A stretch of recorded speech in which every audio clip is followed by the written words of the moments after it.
Cheers. Cheers. Thanks for coming in, no Eljae.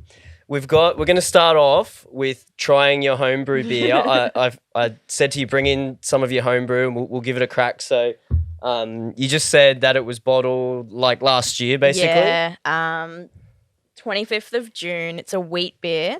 Yep. 3.95%. It wasn't good when I made it. I thought it would be better by age, but we'll see. I don't know if homebrew's like that. Yeah, it's entirely flat. So it's definitely flat. I think if it had like some carbonation, I probably could drink it though. It's not actually as bad as I thought it would be, but it's definitely flat. Yeah, that's it. I remember like homebrew's really hard to do. I remember I used to do it on college with a mate, and we'd just have it in the cupboard like a homebrew kit, and we made the worst homebrew, and we'd sell like a 2 liter soft drink bottle, like at the end of the night when everyone runs out of alcohol, and it's just like, $5 and you can have 2 liters of beer, and everyone's like, that's a sweet deal. Yeah. And then it ends up being like, it tasted like shit, but like everyone's smashed by that stage, and they're like, you don't know. They're like drinking it, and they're like, oh, it's not too bad. Like I don't mind it. It's like, that's because you're like smashed. So, yeah. Well, thanks for bringing that in. That was good. Have you done any more homebrew? No, not yet. Recently? I've moved a few times in the last year, so I'm finally like where I am now. I can get some done. Yeah. I've just got like a small 5 liter sort of batch kit. I haven't gotten around to it yet. And have you tried many different ones? Like, have you experimented? Beers? Like tried beers or like making them? Making. Nah, that's the first one I've tried, but I want to try a mango IPA. I reckon will be the next one. Yep. Yeah, cool. What about like, have you ever tried making like ginger beer or anything like that? That's a little bit easier. Yeah, I've done ginger beer, Haven't tried it, but I love a good ginger beer. Yeah. We used to make like double strength ones, put like double of like all the stuff in, like the sugar, the dextrose and all that kind of stuff, sugar. And man, you'd have one alcoholic. Oh, you'd have one of the like 600 ml bottles that you can get, the ones you buy to bottle, and one of them, and you're like well on your way. Yeah. Like, so yeah, I find them like spicy, the ginger beers. Yeah, a little bit spicy. Sometimes a bit spicy. Yeah. To the taste. Yeah. So welcome to the podcast. Good little start there with the beer, which is pretty good. And obviously, I know you're a lover of beer because I always see you posting. I've just tried this new one, and I'm like, I've never even heard or seen of that one before. So, any favorite beers that you have at the moment? Have you got to try more in ISO or less? Less? No, I feel like if I'm going out, it's hard to you kind of just restricted to whatever the venue's sort of serving. Yeah. So I don't know, like Newstead Brewing didn't close for takeaway, so they were still open and doing tap beers. So we would go there and sort of just we have like some squealers at home, we get them filled up. So I tried a few different ones there, and it's good value as well doing it that way. Yeah. So and it's tap beer too. Yeah. Like it's different. Yeah. Tell everyone what a squealer is, because I remember when we talked about this on Friday Knockoffs or somewhere on a post, heaps of people didn't know what it is. So so squealer is just like, it's essentially almost 2 pints of beer, so it's 950 ml. Yeah. And then there's a growler, which is just under 2 liters. Yeah. They're in like ounces. Okay, I think, but I always because get it's kind of American, isn't it? Like old fashioned type. Old back in the day. Growlers just and like big bottle type. Yeah, big bottles. Yeah, it's good value because it's like $10 for to get a squealer filled up, which is almost 2 pints. Yeah. So, and I think one time it was $10 for all of the different beers, so I kind of just chose the most alcoholic beer. Yeah, and it was, you get that bang for your buck. It was 8%. Yeah, and it was just like, so that would have been, I don't know, 5 or 6 standard drinks for $10. Yeah, hectic. Yeah, it's good that you can do that now, and there's like so many little breweries and stuff popping up everywhere. Especially in Brisbane, there's heaps around. There's so many. Like I know Semi-Pro up the road, we often will go up there, and like if someone books a studio for like 1 hour, we'll just like, me and Johnny will just be like, oh, let him in, and then we'll just walk down there, get like, because they have food trucks and stuff, just try a beer and like, have a feed there. So yeah, it's really cool. There's so many different ones. Newstead's one you go to a lot then? Yeah. At least at the moment. I've been to, I think, most of them in Brisbane.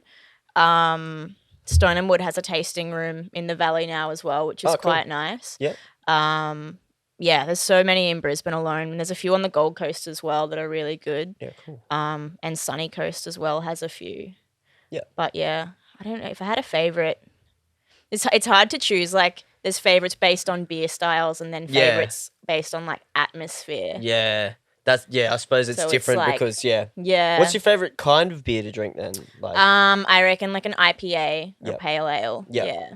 Yeah, IPAs are pretty interesting. They can vary a lot, can't they? Mm-hmm. Like that, some of them can be very different. To it's like, whoa, that's an IPA, and then Some are like really bitter, and some kind of just taste like juice.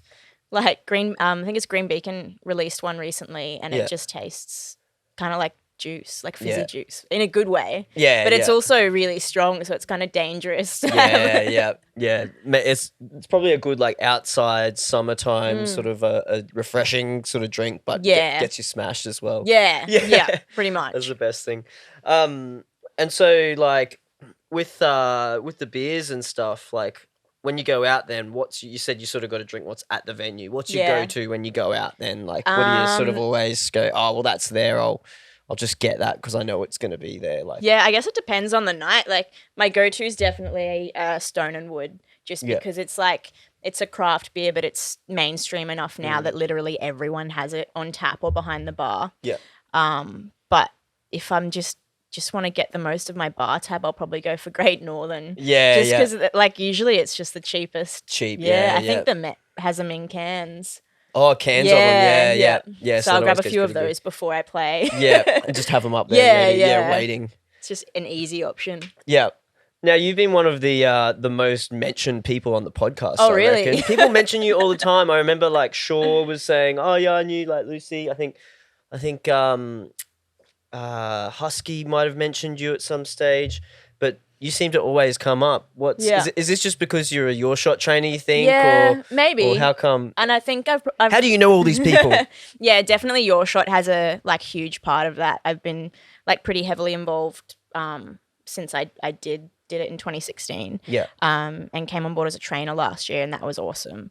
But yeah, I love YourShot. Yeah. All about the YourShot. Yeah. Because obviously, what year did you do YourShot then? 2016. Yeah. Yeah, so that was a big year then. Yeah, and that was the main category, right? So you had no experience before that then? Yeah, so not in like electronic music. I had been into I had like a Pioneer controller thing, like a DDJ Ergo, I think they're called. Okay, yeah, one of the old sort of more basic ones, Yeah, and so I'd done a few pub gigs at my local pub, which maybe has like 30 people in the room. Yeah. And but when I first did that, I was literally I think I had virtual DJ on my computer and didn't even have like a controller or anything. They just wanted someone that had speakers. It's such a small town, like an hour south of Brizzy. So where is this, sorry? In Beaudesert. Oh, yeah, Beaudesert. Yeah, cool. There's not much out there. I don't even think they have a nightclub or any kind of anything now. There's definitely not a lot out there. No. Yeah.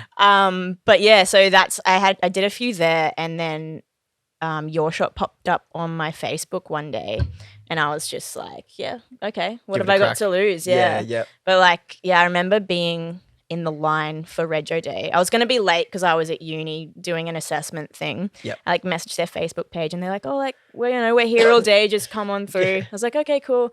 And I'm like waiting in the line, and like there's people around me that are just sort of like saying, "Oh, like I know this person at Oholo, and like I know this person," and I'm just standing to flex there in the line. And I was just like, I don't even know what Oholo is. I've never been out in Brisbane. Like, people trying to put people off already at the front. Because I was just like, I don't even know how old I was. 2016, like 19 maybe. Yeah. So like I'd been going out for like a year, but I just always gone out on the Gold Coast in like surfers, and it's such a different scene there, and I didn't realize. I suppose it's way closer. Like, it's closer? same, but I had family on the Gold Coast, so if we went out there, I could stay there. But also, I don't know, I felt like the news just made the valley out to be dangerous.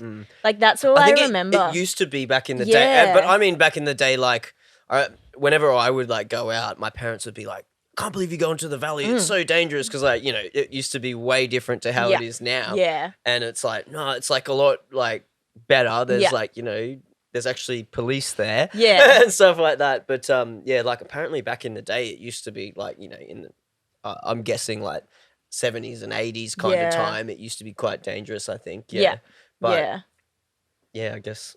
Yeah, like I've never had really many issues in the valley at all. Like you'll see some drunk people around and stuff, but there's always like plenty of security and cops and stuff like that. There's always so much news about like it's dangerous, people king hit and all that, and it does happen, but they make it sound like it's like every weekend, like people are getting like sent to emergency with broken jaws and stuff like that. And I mean, it probably depends where you go. Like, yeah, exactly. I don't really go to venues that are probably, notorious for that kind of have that kind of a thing. But yeah, I think I've seen maybe one like bad fight, and that's in like 4 years. Yeah.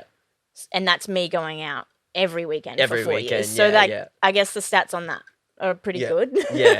Yeah, but yeah, like we said, I suppose depends where you go. Yeah, and it's I guess it just depends on like how you've been brought up, and like for us we would just see on the news that like stabbings in the valley and like stuff like that, and Surfers just wasn't portrayed that way. And I guess it's also because Surfers is a tourist hotspot, so they probably try and make all of the news as positive as possible. But yeah, I was glad that I sort of discovered the Brisbane scene, because Gold Coast is just so commercial, I guess. Yeah. Like, would you fit in down at the Gold Coast to play gigs? Like, no. You probably play one or two places, but it's like you wouldn't want to.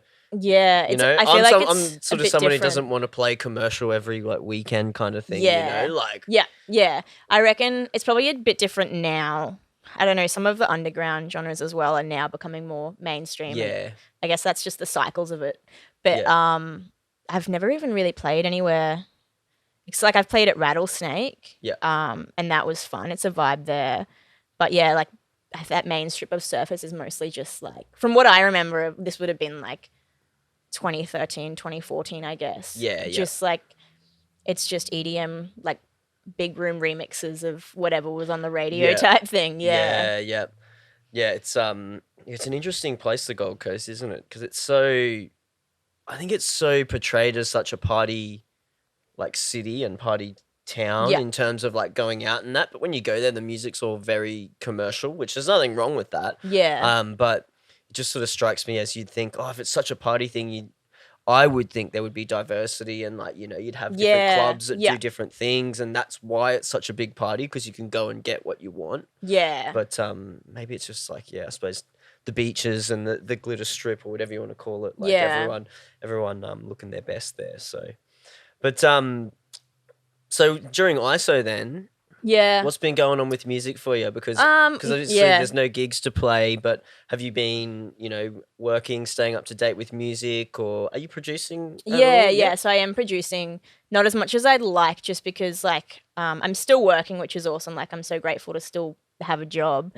Same. So Same. we will work from home for a good 2 months. We're pretty much back in the office now. But yeah, it was easier then to sort of like do my 8 hours at work and then just stop and go straight into music, because I'm already there at my desk, like all set up. I just plug in a different monitor and I'm good to go. You don't have to like get all the way back from work, travel time, get yourself sorted, turn everything on, get it all. It was just a lot easier to do it that way.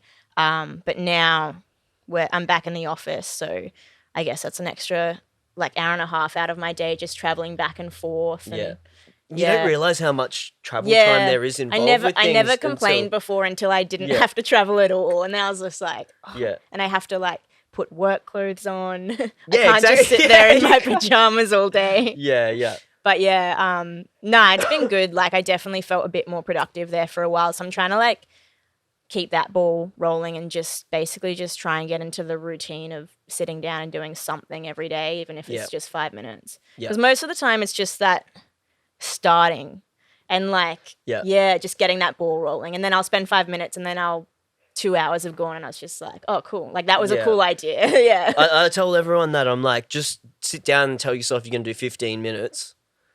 Like you'll end up doing way more, but like you can sit down and go, all right, I can do 15 minutes. Like I can force myself to do 15 minutes. Yeah, exactly. Because sometimes you're like, I only want to do it when I feel like motivated or inspired. And it's like, no, just sit down for 15 minutes. Just like choose a heap of drum samples to use, like, you know, like for your drum kit. And then like you said, it's 2 hours later and you've got, exactly. the beginnings of a track sort of started. Yeah, I find like any like decent ideas that I've had, the bulk of it is done within a couple of hours. Yeah. And then the rest of it is just trying to figure out how to finish it. Yeah. But yeah, like having that first solid idea always happens for me in like just a couple of hours. Yeah.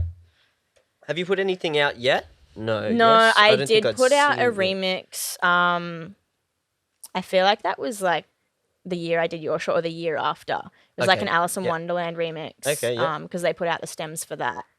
So I think that's up on my SoundCloud. I took it down for ages and then I put it back up. Yeah. I think I was just like it's not. It was good, but wasn't good. Like it's not like mastered properly or anything like that. Yeah. But then I kind of wanted to put it back up because I kind of wanted like people to see.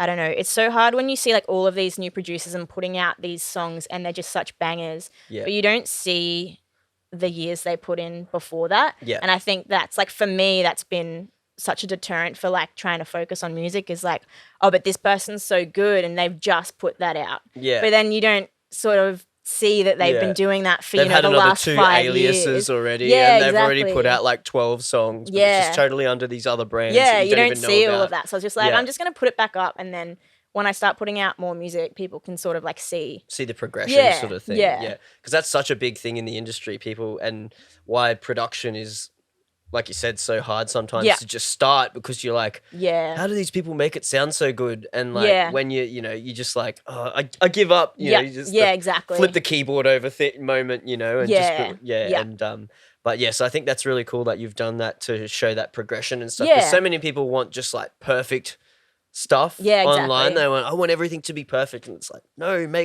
show us the process, like show us the journey. Yeah, exactly. And sometimes I forget there's people out there.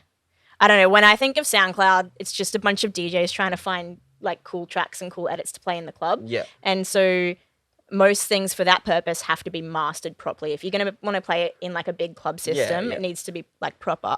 But there's still so many people out there that literally just like listening to music. And like if they're just listening to a track that they like the sound of, like just in their earbuds or something, it doesn't need to be like amazingly like produced and stuff like that. So Yeah, no, definitely.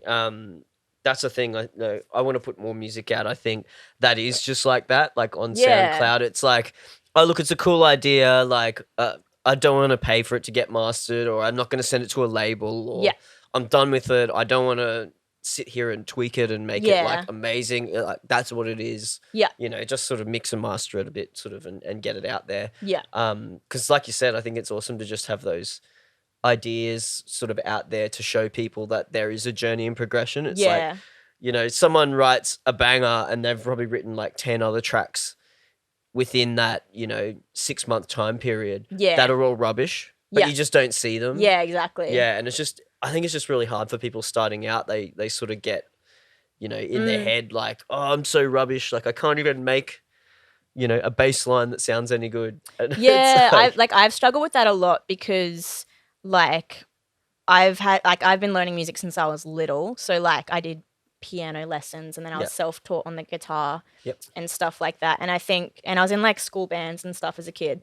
So coming from that, where like seeing these like, I don't know, like performances and songs being put together, but when you're playing with like a piano or a guitar, you're pretty limited to how you can make it sound. Like you can use different amps and stuff like that. But, like a piano usually just sounds like a piano. Yeah, it sounds like whatever piano you're playing. Yeah, but when it comes to like producing like in Ableton, like the opportunities are literally endless. And so I think I struggle with like, how am I going to make the sound in my head when I like don't know how to like use it all? Yeah. You can hear a great idea in your head. Yeah. But you're like, how do I put that literally into and the I was computer? Stuck on that for so long, until I sort of was just like, until I like accepted with myself, like it's okay to use presets, and then like reverse engineer them and like learn from that and tweak them and make it your own from that way. So that's what I've been doing lately, and I find that so much easier.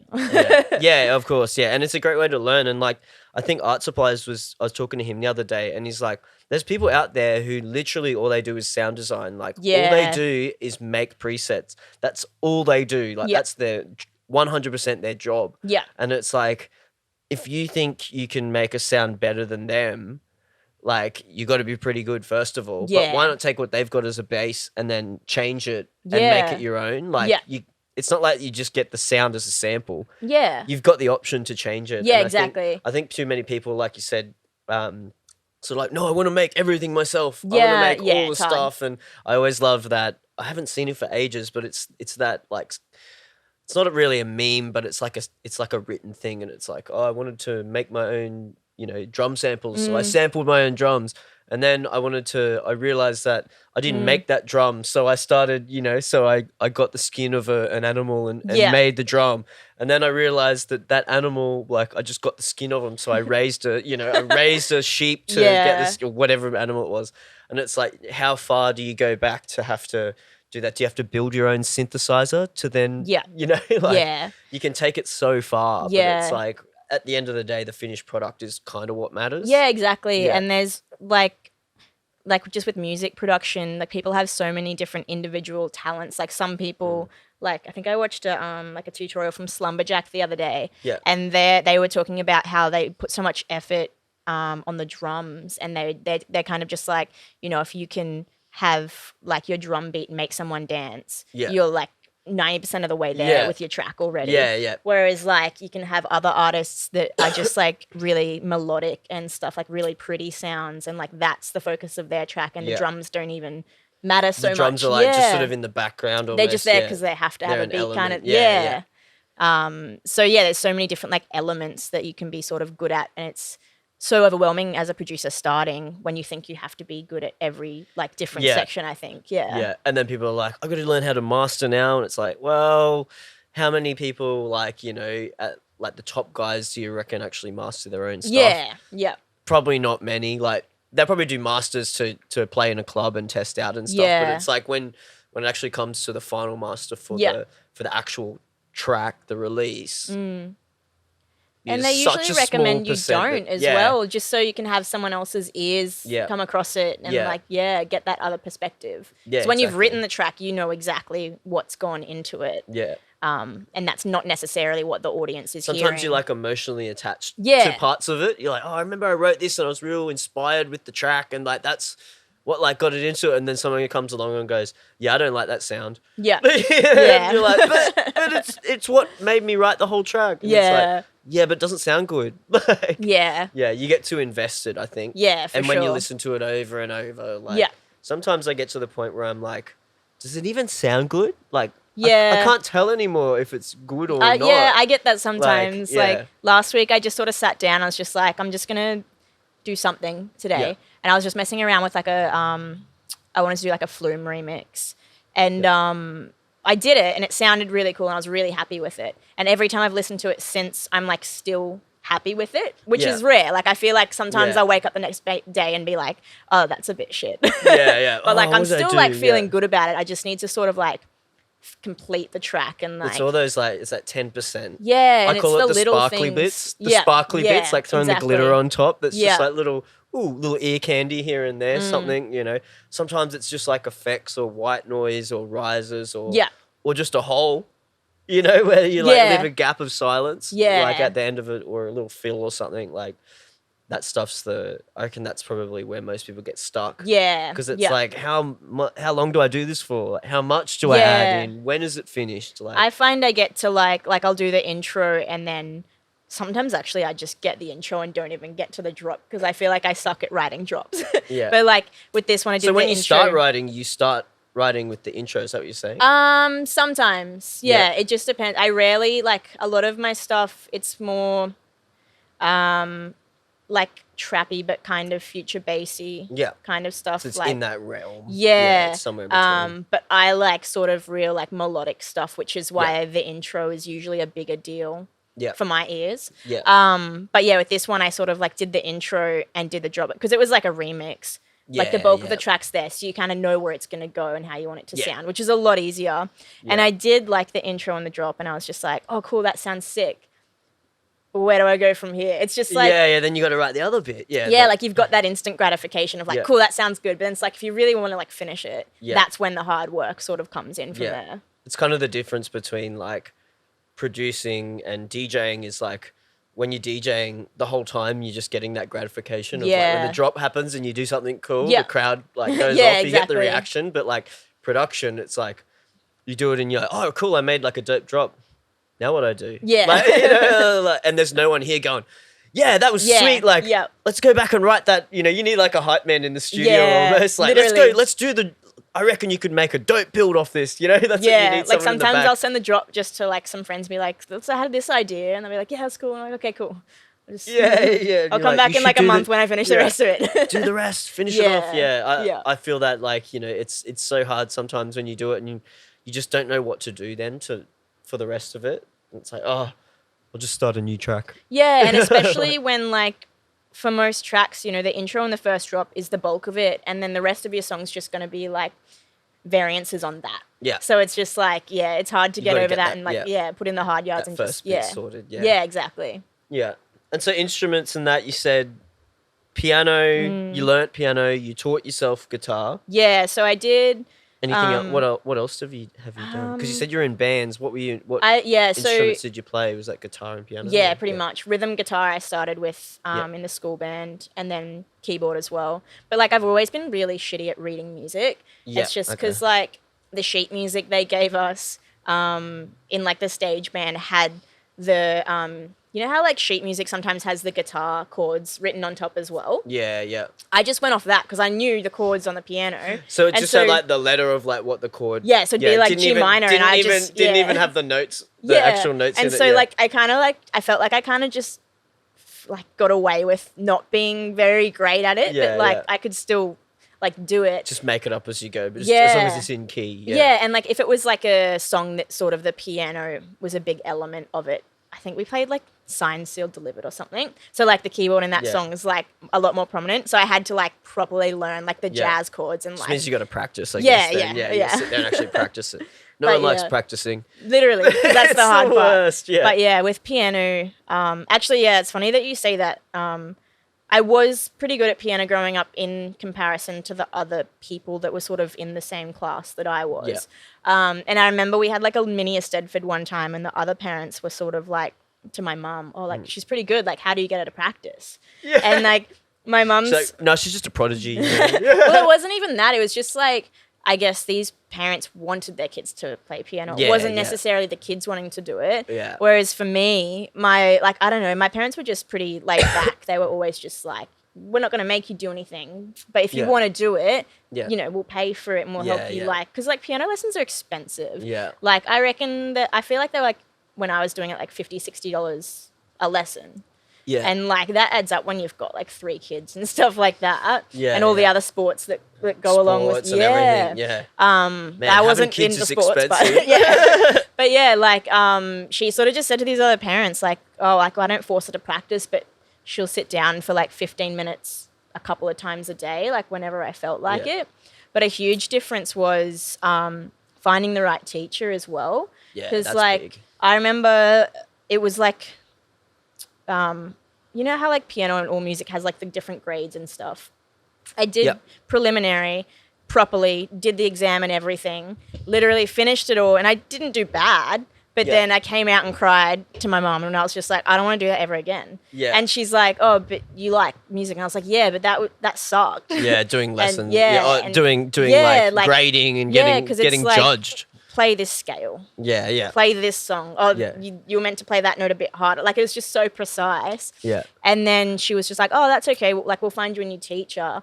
And then I had a teacher where she would sort of try and find out what kind of music I liked, which usually like was like jazzy kind of stuff. That's just the kind of piano that I was into. And she'd recommend books for me to buy. So we'd go to the music shop, buy the books, and I'd go to my next lesson, and my teacher would sight read every like page and play each song for me. That's so crazy that people like. I just sight reading was the one thing I would always like. I played trumpet, but I would always struggle with sight reading. It's like I need to like run through it a few times and like just get the vibe of the track, you know, of the song or whatever. Like I was terrible at sight reading. I was the same, and so she would play every song for me, and then she'd be like, "Which ones did you like?" And then from there, she'd actually record her playing them on a cassette player, And so when I'd go home to practice, I could take the tape home with me and listen to it as I like read the music. So it's like I was a lot better to learn playing by ear than I was actually reading the music. Yeah. So it probably didn't do me any favors in the sense that I kind of still suck at reading music. Yeah. But like, it's more so finding the right way to learn for you. Yeah. And that's how you're going to see more progress, I reckon. Yeah. But do you know a lot of the theory though? Like, even though you said like reading, like as in reading sheet music is probably not something that's like a strength, but do you still know all your theory and stuff like that? Pretty chords, much. keys, like, structures of intervals and tones. Yeah, and stuff. for sure. I definitely have like a pretty solid background in their theory. Yeah. And so that's why I always sort of thought, like production will be easy for me because I have all this background knowledge. Yeah. But it's not. Because it's just, still like... You need to know all the technical other side of it. It's like you know the musical creative side or the musical side, but then there's all this like scientific technical side where it's like you actually... I was just talking to Mason about this. It's like, he's like, it's so scientific, a lot of it because it's like mathematical and it's like this frequency and, and it's, people don't think about that when they like think about music production. And then it's like you do it and you're like, what? I need to know like all this like maths and physics sort of stuff. Yeah, exactly. Like, and like coming from like when we're in the stage band, like obviously you had like, you don't think about it as frequencies because they're just different instruments, but you've got like the bass guitar and the saxophone section and like all of the different sections.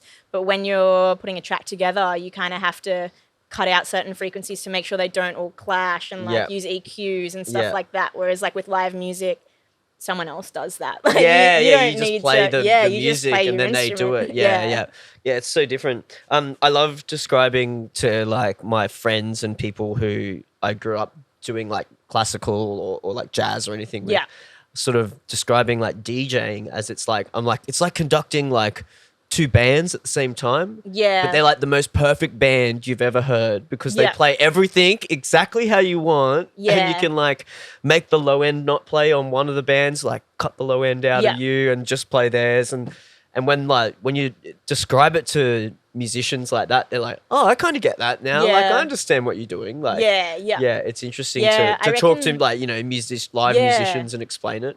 People that have like as a trainer from like YourShot, you've sort of only got 6 weeks to get that knowledge so you into can't, them. Yeah, you can't really go into the like philosophy side of it as much, I suppose. Like, it's just sort of bare bones on DJing, which is like, can you count to 4? Cool, good. Yeah, good. You can DJ. Whereas like my mixing style, I feel like for me, it's more of an importance to have songs sounding good together than it is actually just a better, like an epic drop kind of thing. Yeah. You want to blend them together when they're both playing so they sound cool. Yeah. So like I did a mix for the Met recently and like a lot of the time I spent into sort of making sure stuff was in the right key. Yeah. And like... Do you use like mixed in key when you play sets or... I used to. When I first did YourShot, I would use that. And I found that helped a lot. I used that to put my YourShot set together.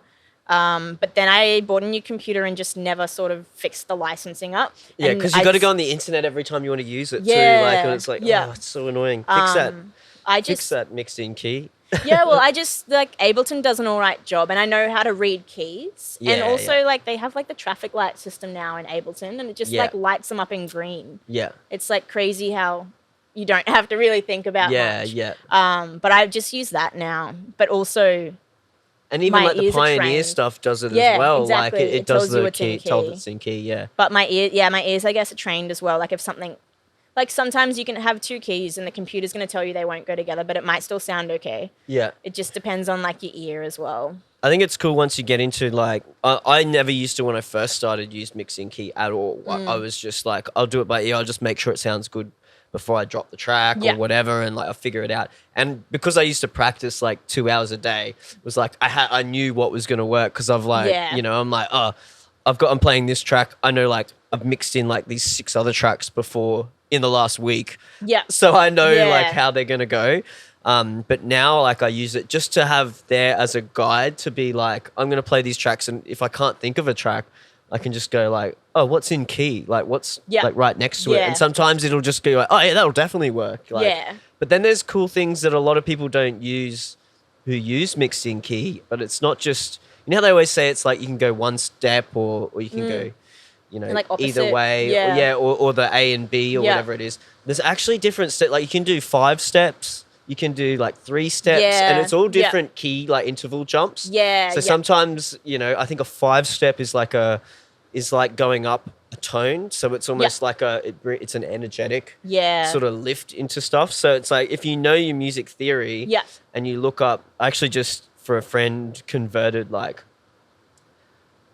all the Camelot wheel for him like into chords, and he wanted to do mashups, but he wanted to be like, if I put a 2A up a semitone, what is it then? Yeah. And I'm like, oh man, I'm gonna have to go through and like look see, at the wheel and convert it. And it's like, well, it's like a 6A, like or something. When weird, it comes like, to stuff like that, I find it so much easier to just be on like a normal musical scale. Yeah, it's just like it's the alphabet basically. Yeah, and if you know your scales, it's like and that's so what I was trying to easier. get through to him. I'm like, you're trying to convert something. They've made it simple for you and put it into the Camelot wheel, you know, with the numbers and letters. Yeah. So I was like, you're asking me to take something they've made simple, convert it into something that's complicated, change it, and then convert it back into being simple again. I'm like, you should just learn music theory.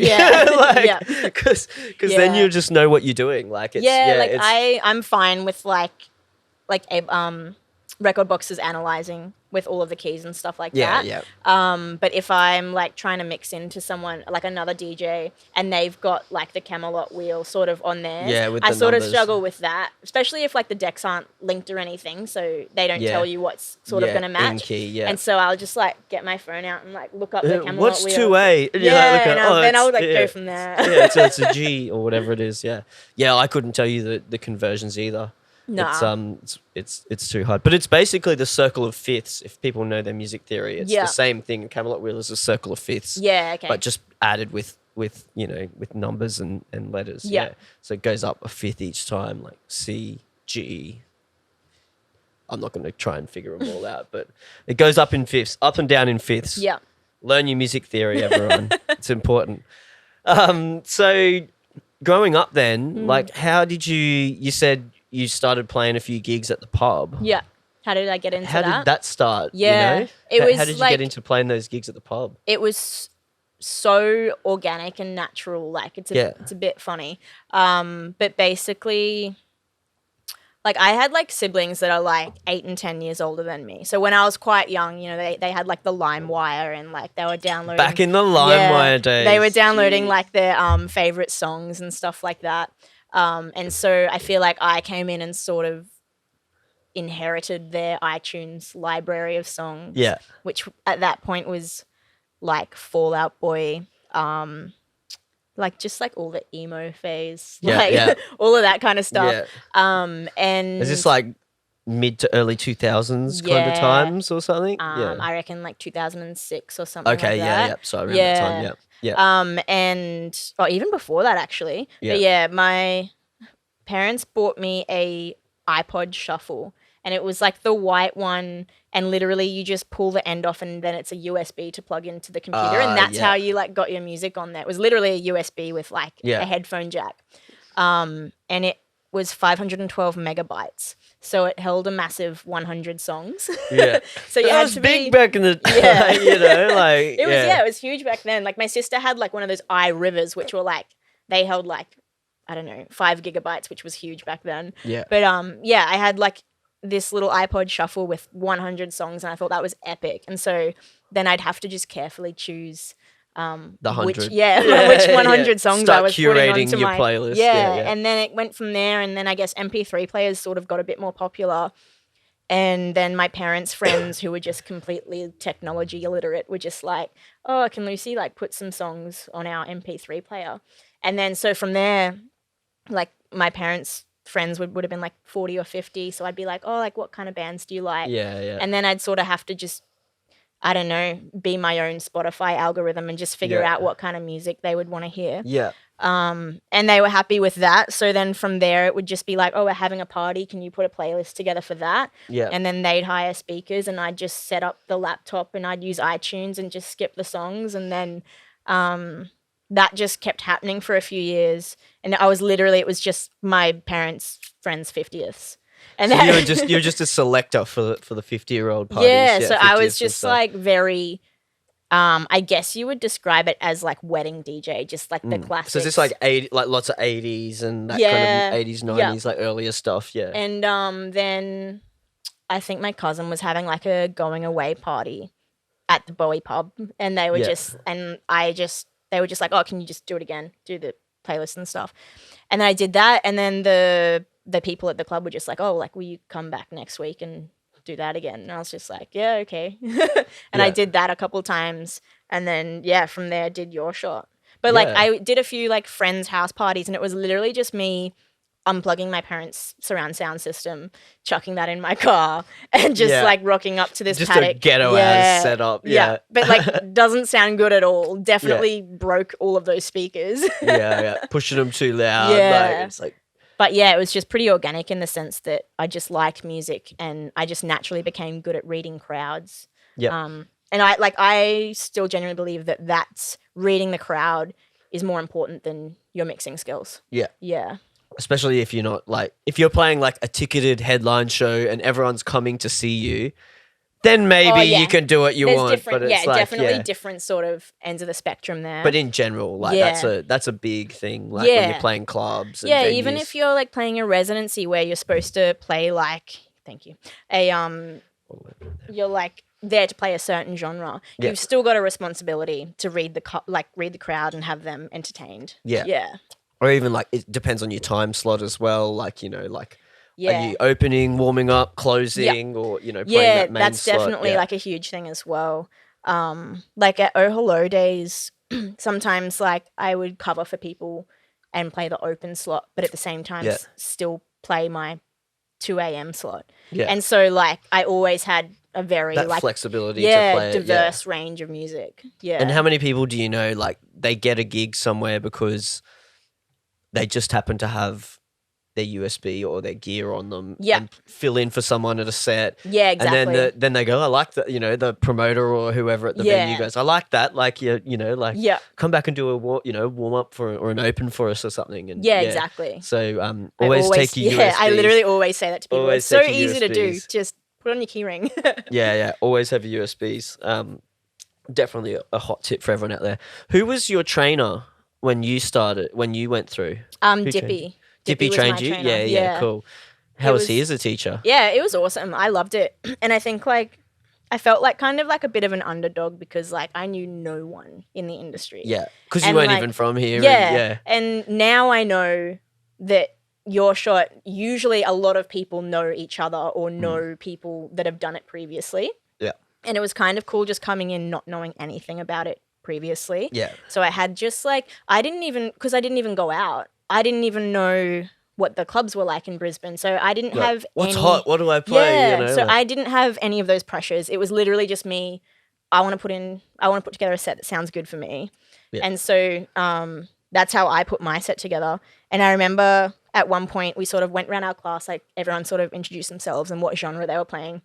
And like I'd already showed Dippy like what I wanted to play. And it got to me and I was like, oh, I'm Lucy and I'm going to play. And I was just like, music. It's just like Dippy. I don't know what genre it is. He's like, yeah, I don't know either. Because I just sort of like crammed, like there was everything in it, like house, trap, like everything just sort of mashed into one. Yeah.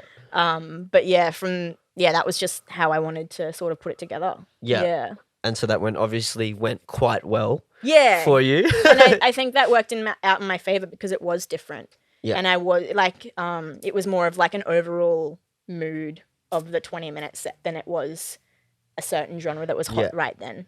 I think that works like well for anyone who's won it. Like, especially like more, you know, Shaw last year. Yeah.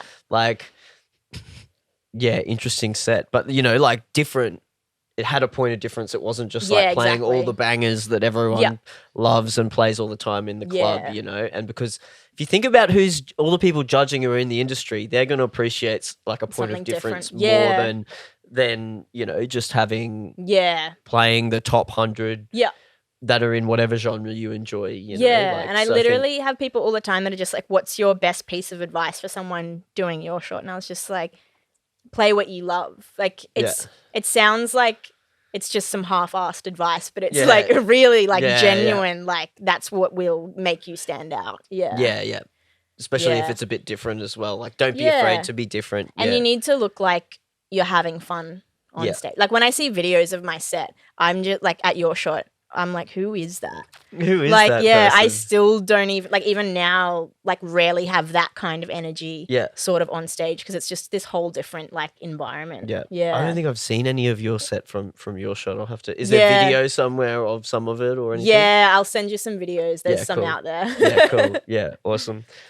Did you record your set as well? Because like now I know, well, not record on the day, but I know nowadays it's like pretty much everyone in YourShot re-records it later or does it beforehand and then releases that. Did you have something like that you did? Yeah, the next day I quickly like re-recorded it. The next day I would have been so hungover if I I wasn't even drinking much back then. Okay, yeah. That whole weekend I was actually that nervous. I think I had one drink and I don't think I ate. I was that nervous. I just like and I remember because I won on the Saturday and so then you've got to come back on the Sunday and play again. And I like messaged Dippy and I was just like, what do I change my set? Like, what do I do? Like, I've spent 6 weeks putting this together. And then you've got a day to change it. Yeah. And he's like, don't change a thing. Because that got you this far. Yeah. If that's what you won on yesterday, you know, that's what's going to get you there in the end. And I was just like, okay. And then I still went home and I changed it a little bit. I added like one song in, I think. Yeah. But yeah, I just couldn't help myself. That might have been the one song that made all the difference. It was Bonkers. Which is always a banger. Yeah, but for sure. Who was in the final with you then? Yeah. I think it was Jimmy. Yeah. I'm struggling for his last name. Yeah, it was a while ago. Yeah. There's been many drinks since then, probably. I can't even remember his DJ name right now. But yeah, he played at Oholo a bit afterwards as well. Yeah. He's like more like heavy dubstep. Yeah. Yeah. So it was a very different sort of style to me. But I remember being, because I think he played after me and I was in the mosh, like front row for his set. Yeah. Just vibing like, like, because like play harder, I'd never heard that kind of music before, ever. Yeah. Yeah, that's so good about the YourShot thing that, you know, you can come in not knowing anyone. Yeah. And like that's the total thing of YourShot is like, you know, you came in, you didn't know anyone in the industry. Yeah. You didn't, you know, you weren't like you'd played you'd selected tracks and created playlists and then it's like you sort of, you know, anyone can win. Yeah. Like that's what it, you know, that's what I sort of get from that story. Like, I remember being like so nervous for my interview. And it was Bachelor that interviewed me. Oh, Batchy. Yeah. And he's just like, what kind of music do you like? And I was just like, oh, like, I the only way I could describe it then was like tropical kind of. I didn't even know, because I didn't know what trap music was. Yeah. Even though that's kind of what I was inclined to. I didn't know the genre. Yeah. But like Paces and God, what's the other guys that were really big back then? Kamada. Yeah. And like stuff like that. Yeah. And I was just like, oh, like I'm really into that. And he's like, oh, okay, cool. So like maybe Bachelor's probably like, I don't really know those guys. But It's cool. This chick she must be really underground. Yeah. She sounds sweet though. We'll put her on. Yeah. Yeah. But yeah, I remember being so nervous for that interview.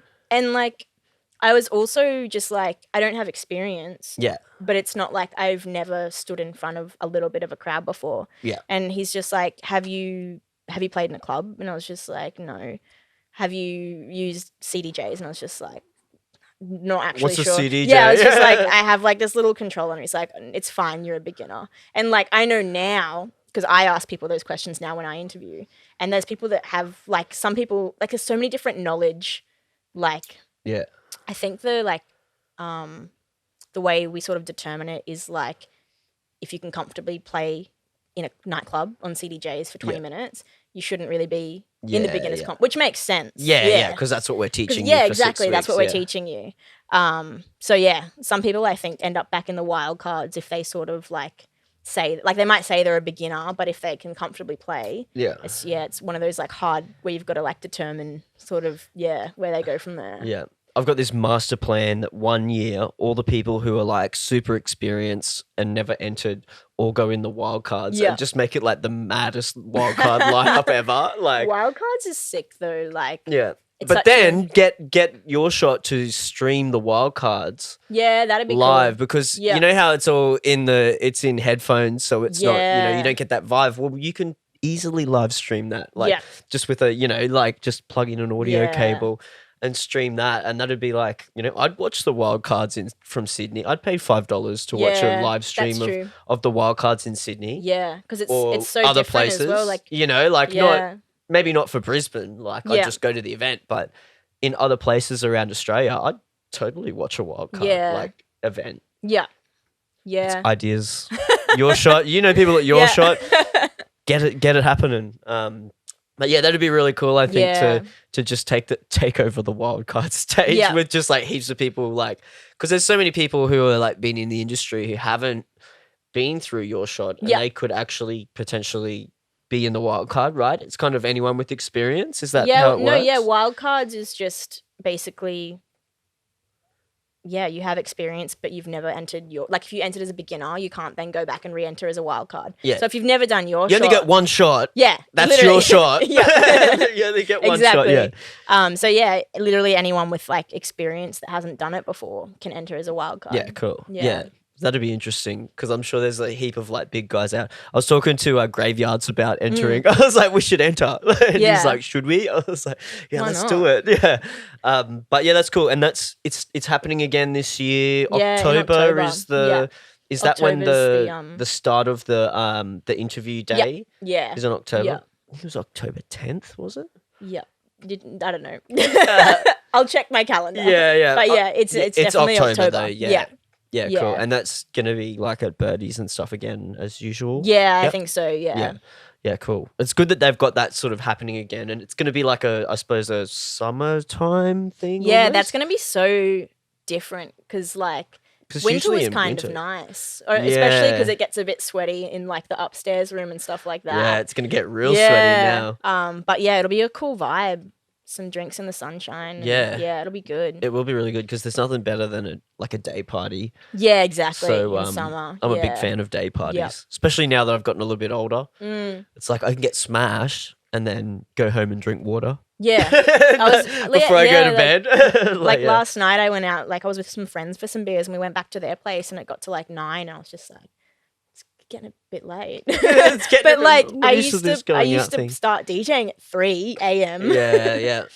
But actually one of the most recent times I DJ'd, I slept until I had to play and then went in, played my set, and then got up and did my grocery shopping at 5 a.m. Yeah. Because there's a 24-hour fruit shop in Everton Park, and we just let's go do the groceries after the club. They definitely sell drugs at that place. They've got to.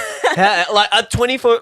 Why do you need a 24-hour fruit shop? Why do you need fruit at 4 a.m. in the morning, 3 a.m. in the morning? Nah. Now that you mention that, one of the checkout guys once was just like, "Oh, you're a DJ, right?" And I'm just like. Yeah, he's like, "Oh, I saw you play at the Flying Cock," and I was like, "Oh, cool." Yeah, just take my pawpaw and go now. Yeah. I always wonder about random. That 24-hour fruit shop. Who's buying fruit at 3 a.m. 2 a.m. Well, they do wholesale as well, so maybe it's just getting it out to restaurants. Sure. It's either that or they're laundering money. There's something dodgy going on there. I don't know how you can operate a 24-hour fruit store. Yeah, true. I haven't questioned it that much before. Go in next time and go, so what else do you sell behind the counter? Your exotic fruit section? Yeah, what exotic fruits do you have behind the counter? It's always funny when you hear those 24-hour random kind of shops. It's yeah, how do you do it? Sure, maybe it is just a fruit store. I don't know. Yeah. I have people knocking on my door stop talking about the fruit store in Everton Park. Sorry, guys. I didn't mean to. I didn't know. But yeah, that's crazy that there's a fruit store that's open. Yeah. At that time. Yeah. So you used to play when you first started playing in clubs. Then how did that transition happen? So you played YourShot, you won that, took it out. Yeah. What happened then? Where was your first gig after that, and how was that experience? Yeah, so I kind of half got booked before I actually even won. Yeah. It was on the Saturday when I'd won the Saturday. Yeah.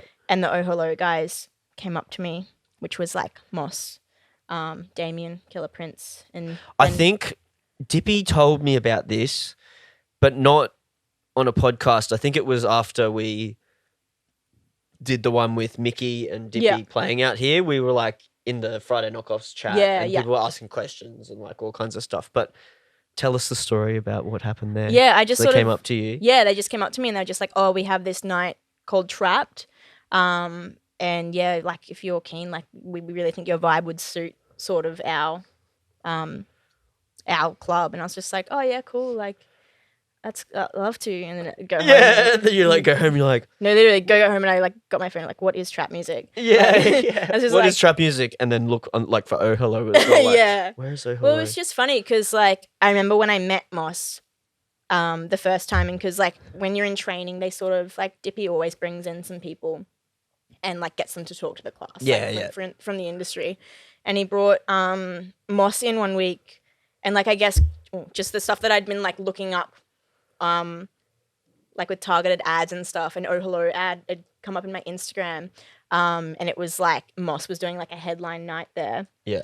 And like I'd never heard of him before or anything else like that, and I like really liked the song that was on like his promo thing. Yeah. I like sent it to my friend. I was like, "Oh yeah, this would be sick." And then I was like practicing my set like in the zone, and like he just walks in and it's just like, "Oh, can I check out your set?" And I was like, "Oh, I'm actually playing your song." Actually, one of his song like remixes was actually in my playlist, I think, but I don't know if we saw it. Yeah. I don't know if I told you about that, Moss, but yeah, cool. So, and that's actually just Moss he's just back on the scene almost like with a release, and it's exciting. Have you heard any of? Actually, I probably can't say that. Don't worry, I'll talk to you after. But yeah. Keen for whatever Moss has coming in the future. Yeah. So yeah, that's really cool. So you did that first gig at Oh Hello. Yeah. And that was kind of your home for a fair while, right? Yeah. Or did you play many other places in that first period, or were you just sort of playing there? Yeah, well, like that was I don't know, I feel like that time in the industry I was so new to it, and I didn't really like know that, like, not so much turf wars, but it's more just like, if you play at one club, you don't have another residency, and that's just like when I look at it now, I'm like, that's kind of fair. If you've got the opportunity to play at a massive nightclub to thousands of people, like you sort of don't need to be bouncing around to a few other clubs beforehand. Yeah. So I understood that.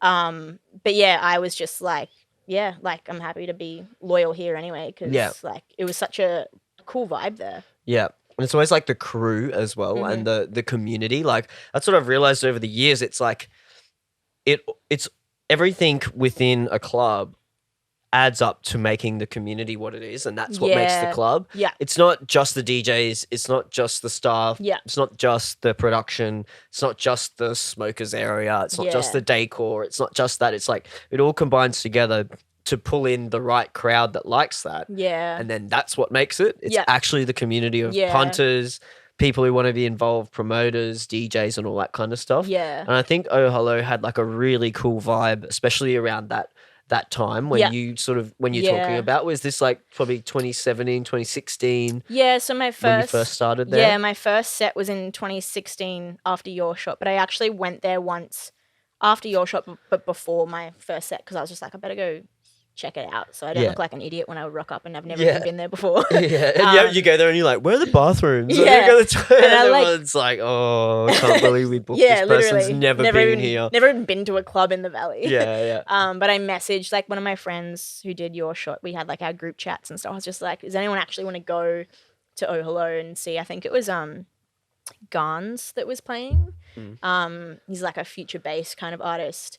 And it was right after YourShot, so it was July, which means it was Splendor. So it was pretty dead in the valley because everyone was at Splendor, and they'd obviously booked him to drive up from Byron and play there, and then so it was like a quiet gig for like an international sort of headliner. But like it was really cool. But yeah, then I kind of got like a vibe for the event and stuff like that. And then, it was just like Oholo was just one of those venues. Like at the start, I felt like I didn't know many people. But then over time, it was just like towards the end, like I was there from open till close, like every weekend. Yeah. Like you would just walk Just in. just part of the furniture. Literally. Just like it would get to the point some nights where I'd need a little nap.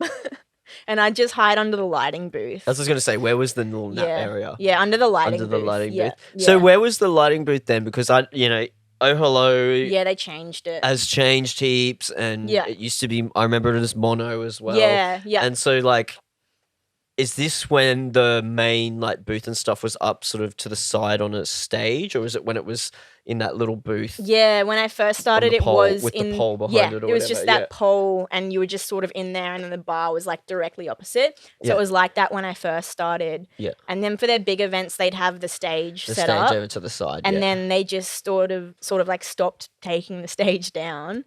And why don't we just leave this up? Why don't we buy the staging instead of paying to get it in every time? We'll just buy it and leave it there and not have to change anything. Yeah. And so they sort of left it up, and then eventually they just kind of ripped some stuff out, and like at the back there used to be like a little ledge and stuff, but they ripped that out and moved the lighting booth to the like back of the room at the very end. Okay. But yeah, both were good nap spots, just for reference. They're good nap spots. Yeah, they were both good nap, because just like when you're just hiding under the lighting booth, it's just the bass, just sort of like soothing your soul, just vibrating. Yeah. You don't really hear it; you feel it more than you hear it. Yeah. But yeah, that was a good nap spot. Because I'd do usually 2 a.m. till close. Yeah.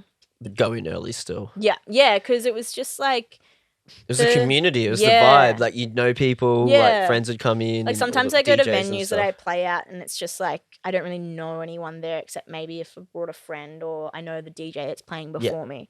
But at like Hello over time, like all the bartenders and the security guards, everyone's just best mates. So it was just like such a cool vibe in that sense. That's so cool when you have like what I like to call a home club. Yeah. Where it's like you go in and it's like, everyone, like, all the staff, like, you might go play gigs other places and stuff. But like when you go there, you're home. Yeah. And even if you're not playing that night, you just, you play somewhere else and then you'll just stop in there at some stage, whether it's before you set or after you set, like you just stop in and say hello to some people and hang out. It was a good vibe there. Yeah. Yeah, that's definitely always like, really good.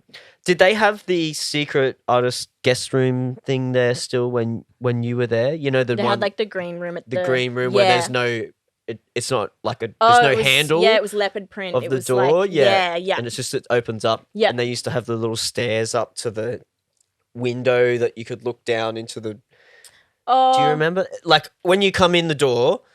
It was basically straight ahead where the door is, but like you'd have to go around to get in. Yeah. Like that green room. Yeah. They had that one there. That one was so cool. Like just the fact you could like get up on the ladder. I don't know if they had it when you were there, but there was like there was a little window glass at window at the top, and you could get up on a ladder and like look out and see like the whole dance floor and the club to see how it was.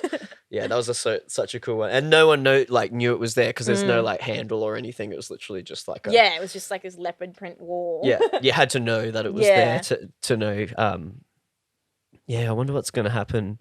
Well, there was supposed to be some other venue sort of taking over and doing like a garden bar type thing, but I actually one of the guys a guy who cut my hair, Mr. Men Carindale, was he was one of the owners, had gone in with a heap of guys to do it. Like it was meant to open like last year, April or something, like like earlier this year. Obviously it didn't, but it was going to be an interesting concept. That they were going for. Yeah. So I'll tell you about that later. Yeah. After the podcast. So much to talk about after the podcast. Secrets. When we turn the microphones off and stuff. Off the record. Yeah.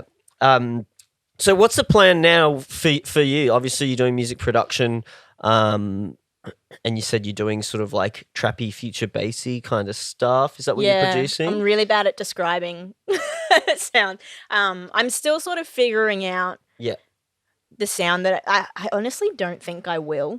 Because like even like if you listen to my sets, I play, it's never just one genre.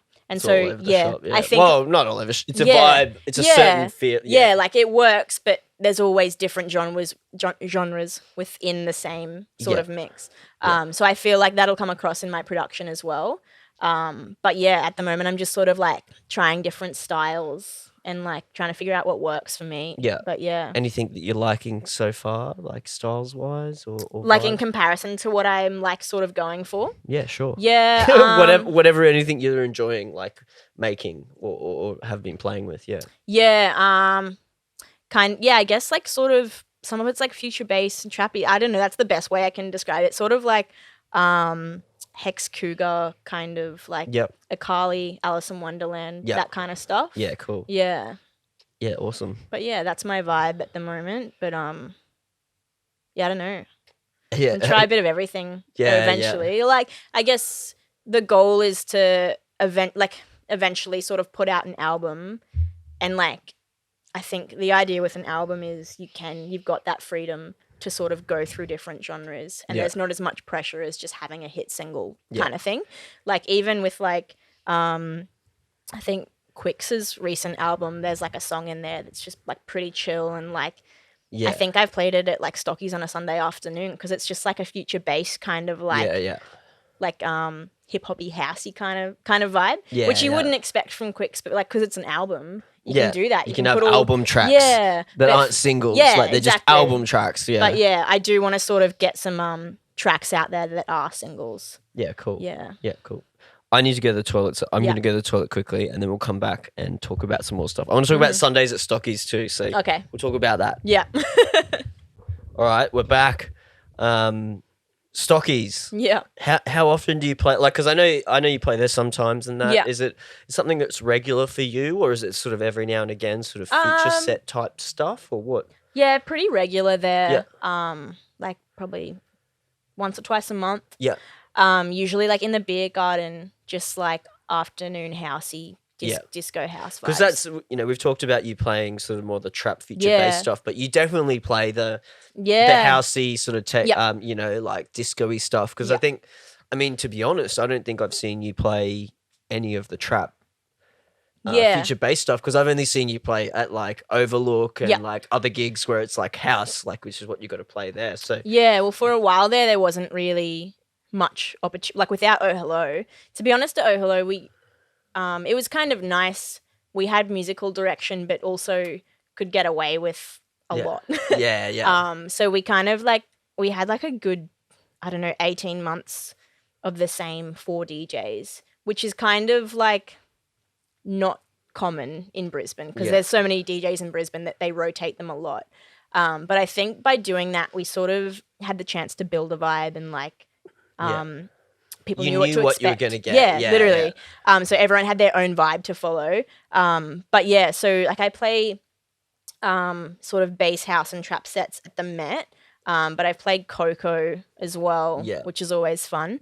But yeah, Stockies has always been like, earlier times in the day, like the disco house stuff. Yeah. But I love that as well because like I work Monday to Friday, so I don't know, like a later set probably would just make me a bit really hungry. work on the Sunday. You don't want to do a real late set on a Sunday and like, have to work Monday. Yeah, it's usually like 2 p.m., 4 p.m. on a Sunday that I'd play, so it's a really good time. Like I love those afternoon sets, like outside too, like you said, like and that's the kind of music you want to sort of play. I feel in those environments, for me anyway. Yeah, outside. I suppose that's a lot of what I play in general. So, but that's the kind of environment I love to play that stuff too. Yeah.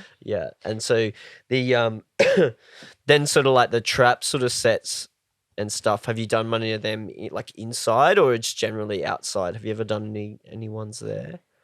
At Stockies. Yeah, I did play in the attic. Me and Kips went back to back once, so that was fun. But yeah, it's I don't know, like I just love the sunshine and for a Sunday for me, like and because you've got to work the next day as well, like you said. Yeah. How's it been getting into like YourShot as a trainer? How like did they just approach you or did you hit them up or how did that happen and how's it been for you? Do you enjoy it? Yeah, I love it. It was sort of like I always sort of would have wanted to get into training. Yeah. And so I was just like I could just like hit them up about it. But like for me, like I'm pretty shit at asking for stuff and asking for help. So I sort of just like wait and see if the universe wants to send it my way kind of thing. Yeah. That's, I guess, my style mostly, but I'm getting better at like reaching out to people for stuff. But yeah, they were just like, oh, you know, we'd like to have you on board, start you on training. I was just like, hell yeah. Like, but yeah, that was an awesome experience. So last year was my first year and I just did one class. Yeah. But I ended up like covering for some other trainers if they were away. Yeah. Just because last year I like lost my job. We like our whole department got made redundant. Yeah. So it was like a blessing in disguise because like we got a payout and stuff like that. Yeah. But it was just kind of perfect timing because I wasn't working full time when YourShot kind of came around. So I had YourShot classes, and I also did.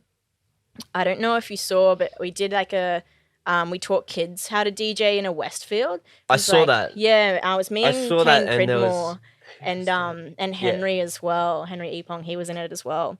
We just taught some kids to DJ in a Westfield for a whole week. Yeah, so I remember seeing that, and and my friend who's a secondary teacher who DJs and produces as well. He does like IT at a high school or something. He was like, I want to do like DJ lessons, like basically what you guys did. Yeah. And he's like, do you know anyone who like does that? And I think he was specifically asking if I knew any girls who had done it. And I was like, actually, I think Lucy did a teaching thing at a Westfields, like, and he's like, give us her details. And I can't remember if I did or not, but yeah, he was looking at doing that. And I remember you came up, so I'd heard about that. Yeah. How was that? It was different. Was it fun? Was it like I actually really liked it. I used to be so like, oh, I hate kids, kind of like that used to be my vibe. But like, I've got like a nephew now and a niece, so I'm a bit more like, oh, they're a bit cute. Like, so yeah, no, that was actually really quite rewarding and fun. Like, it was pretty jam-packed. Like, they were only like 30-minute sessions. Oh, really? Like, imagine like you think YourShot's short having 6 weeks to train 18-year-olds, but like having 30 minutes to like try and teach something to like a 5 to 10-year-old. But that was kind of fun because it was more just like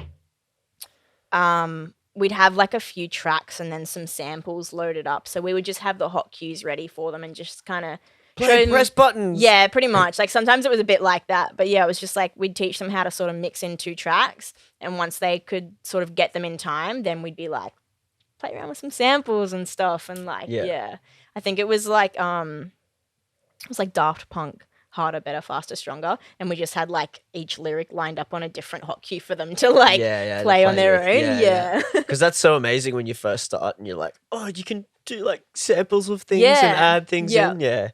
I think I remember even like playing around with that, like those samples when I like started and was like, oh, you can put like samples over the top and like, because that was like a collaboration with like YourShot and like Westfield and stuff.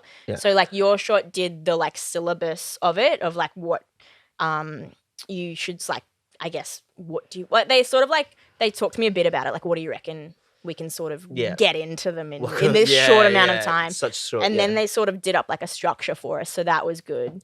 But yeah, that was actually like really cool. I was a bit nervous about it just because. Had you ever worked with kids before or anything? I have actually. Yeah. But not for long. I did I don't know if you've ever been up to O'Reilly's. It's like a national park and resort. Oh, okay. Yeah. No, so they where at? It's like 2 hours south of here. Like so down to O'Reilly. That's what you said, up to O'Reilly's. I always say up. I was like, up. I was like, no. No, hear me out. Yeah. It's down south, but you go up the mountain. Okay, so it's elevation. Yeah. It's up in elevation, but it's down. Okay. I'll take that. That's fine. I always say up. Down. It's like near Canungra.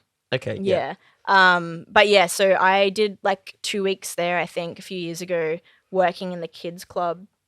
So we would just like take them on little short bush walks and 2 weeks. Yeah, just in school holidays. Okay. It was literally. I was like, how come you're only there 2 weeks? No, it was literally just like we need extra hands because they're pretty much mostly busy in school holidays. Yeah. We need extra hands. I was like, yeah, cool. Yeah, all right. I thought it was like a short stint because you like got fired or something straight away. I probably did suck, but my contract was up. Yeah. Yeah. So is that something you want to maybe do more of? Like, obviously, I'm assuming you'll be involved with YourShot.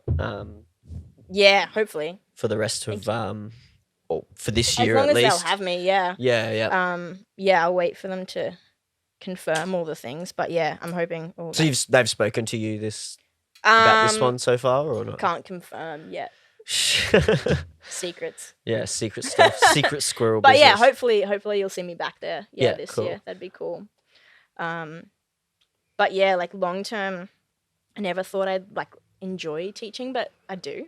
Yeah. I feel like, you know, like I'll give music my best shot with like production and stuff like that, but like I'd like to, when I get old, sort of just like teach kids music. I reckon that'd be like a good sort of retirement sort of job. Good retirement. Yeah. A retirement job. Isn't retiring when you stop working?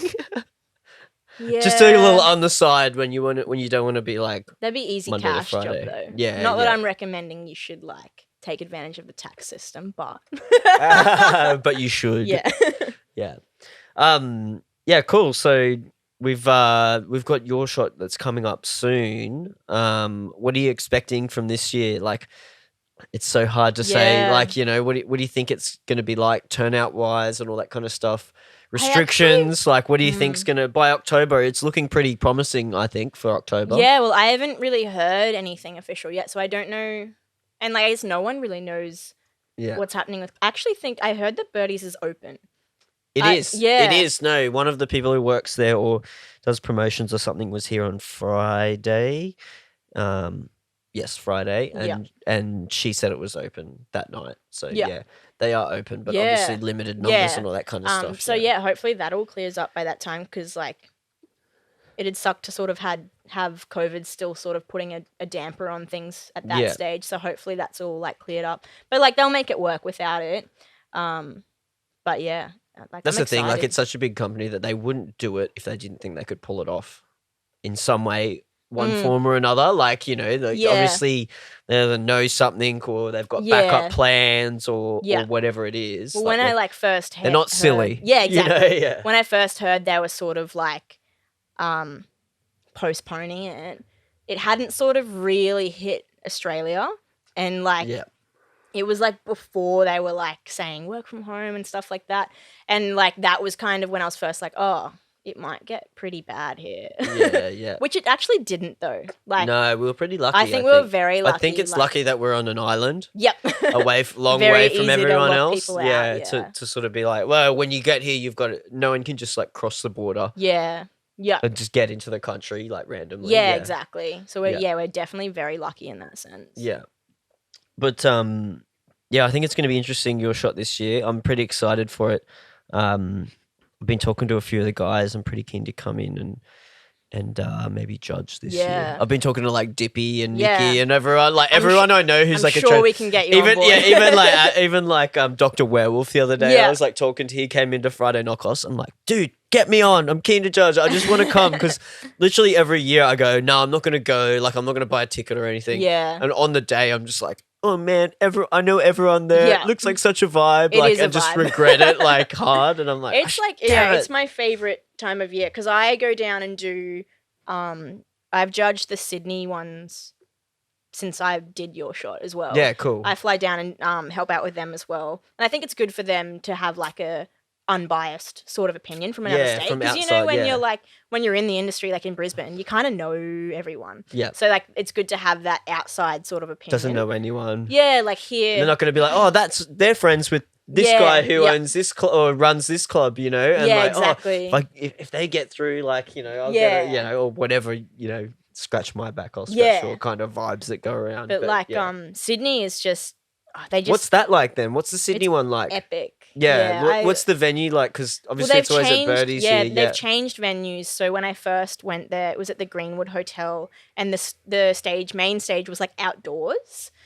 So that was really sick because they had pyro and like everything in their production, which you can't really do at Birdies because it's got like that cover on the outside. It's outdoors, but it's covered. It's got a roof and stuff. Yeah. So that was like production was next level. Last year they had Eljae headline, and like obviously he's like from Sydney area, but he doesn't play there often. So like I remember like I was downstairs judging one of the rooms and it was getting close to like 5 p.m. or something when he was going to play main stage. And the line outside was just like huge. Like to get into that area. Yeah. So like just to get into the venue, like they just sort of like hit capacity because like they had a huge headliner sort of booked. Yeah. But yeah, that venue was like they had that at home the venue. I don't know if you've been there. Yeah.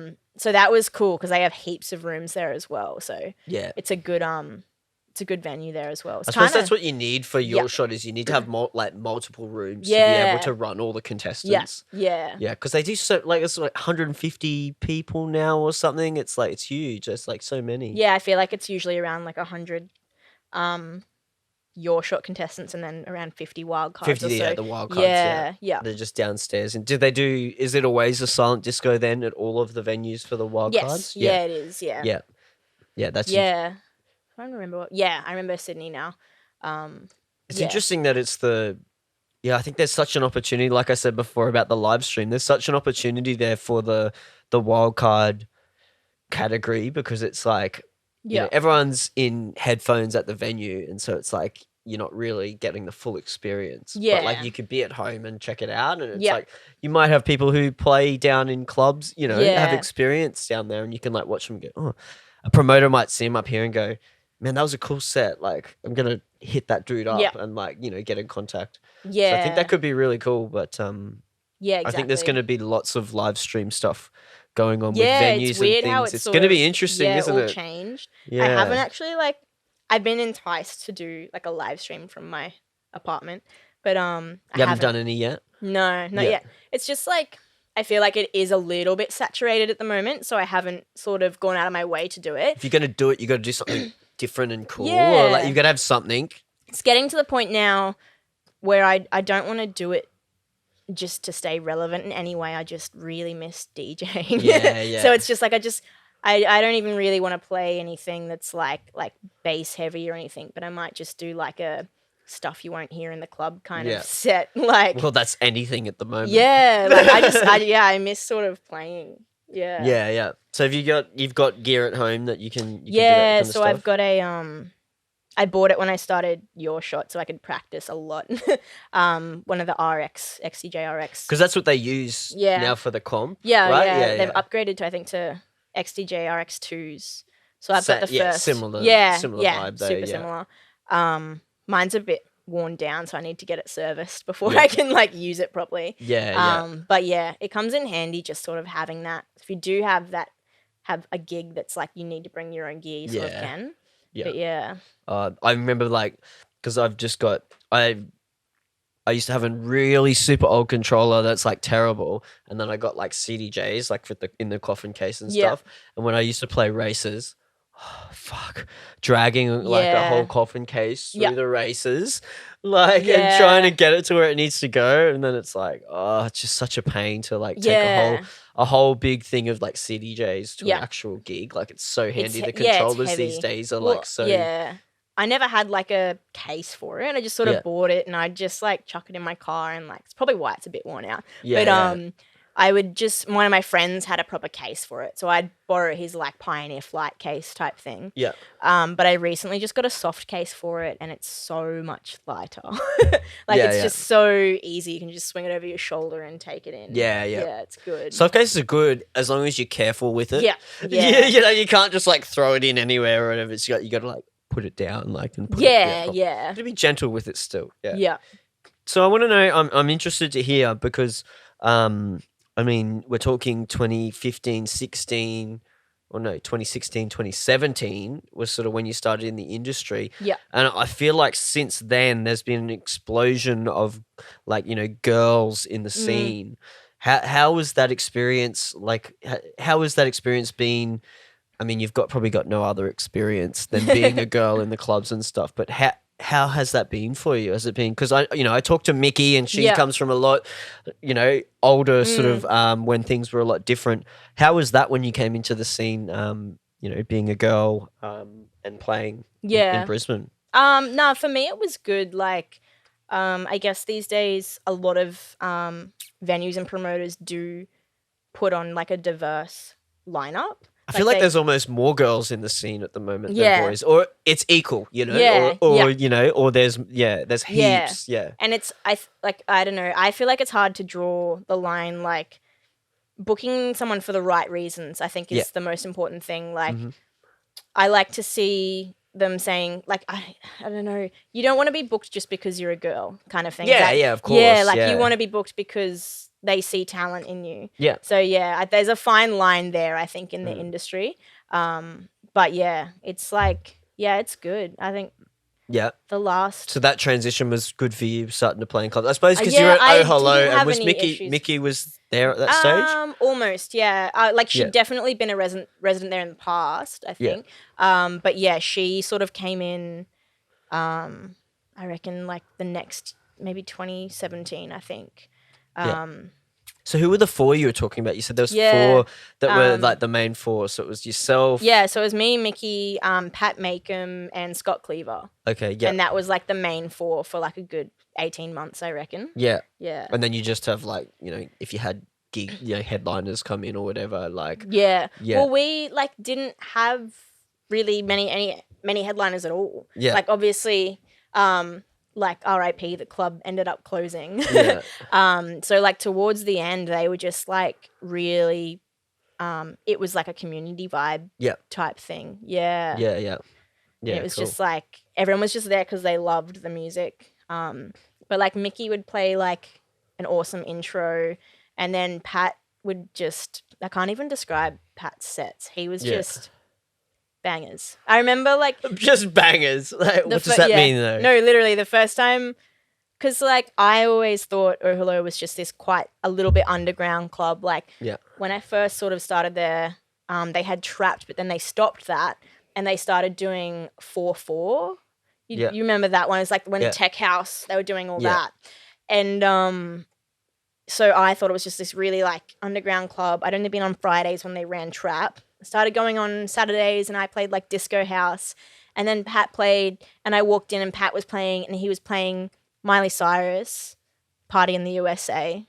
Like the original, like a remix or something? No, the original. No, the original, yeah. And I was like, really? I was just like, who the fuck is this guy? Who is this guy? And then he mixed it into like some other random track and I was like, oh, that was pretty good. Yeah. Something like, real cool after that. Yeah, he just like got away with it. And like, I don't know. I feel like you can get away with playing those real commercial tunes if you've got like a cool track to drop it into that's a cool transition into it. Yeah, well, as long as you do it like well, you can get away with it. Like, I was watching him and I was just like, the owner was there and I was watching him watch him. And then he mixed it into the next track and the owner was just like, like laughed, like a nod of approval. I was just like, okay, he's all right then. I have to tell you a story about the first time when I met Pappas. Yeah. We did the after party at Oh Hello for Blah Blah Blah, which is a music festival we used to run with addicts, breakbeat kind of vibes. Yeah. I think we had like, I know Borgor and Martin Horger and that were playing at Oh Hello for the after party. And so when they like started all going up, I was like, all right, it's my job to stay at the booth and make sure no randoms come up and, you know, fuck with shit. Yeah. And so I'm standing up there and like, you know, I'm like, you know, just doing whatever. And then this guy with long hair walks up to the booth and goes, oh, I need to come up there. I'm like, mate, I don't know who you are. I'm one of the guys running the night here. So sorry, man, I can't let you up into the booth. And he's like, oh no, that totally fine. And then he like leaves and then comes back with like Sang, who was running the event. And he's like, oh Jai, this is Pappas. He's like one of the owners of the club or whatever. And I'm like, oh hey man. He's like, no, he's like, awesome job though. Like respect for like not just letting some random up into the booth that you don't know. He's like, I like that. And I was like, oh, I'm really sorry, man. Like felt like real bad then because I was like, fuck, I just didn't let the owner or you know of the club up into the booth. And he was like, no, it's all good. Like, you know, that's great that you did that. And I was like, oh sweet, good. But I've had some really good times at that venue. Yeah, it was a good when time. it was over Oh Hello and when it was the mono. Like, I really hope that comes back in some way. In the future, like because it's always had like a cool culture and vibe around it. It always seems to have, like we said, a community. Yeah, there always seems to be a really cool community around that venue, whether it was the mono or Oh Hello or whatever. And Yeah, it's just a great space, I think. Yeah. You were Yeah. too young for mono. I was, yeah. Yeah, mono was a Yeah. vibe. I've heard about it, but yeah, Yeah, it everyone's was heard about it. before my time. Everyone's heard about Yeah. it. Yeah. But yeah, that's cool. And so what have we got? What are you thinking when we come back? Have you got any gigs or plays? Because I know when Oh Hello closed, like Yeah. you and like Mickey, and you'd already Yeah. played at TBC previously to that, right? I don't think I had you? actually. No? No, I don't It think wasn't I had. till Oh Hello sort of closed, because you went there and played there after. Yeah, I did. Hello closed actually, down, yeah, yeah? they hit me up, and they were just like, I feel like they were trying to sort of like get that crowd, as you would, because it was a solid towards it. Like Oh Hello, definitely. Someone had to try and take that crowd.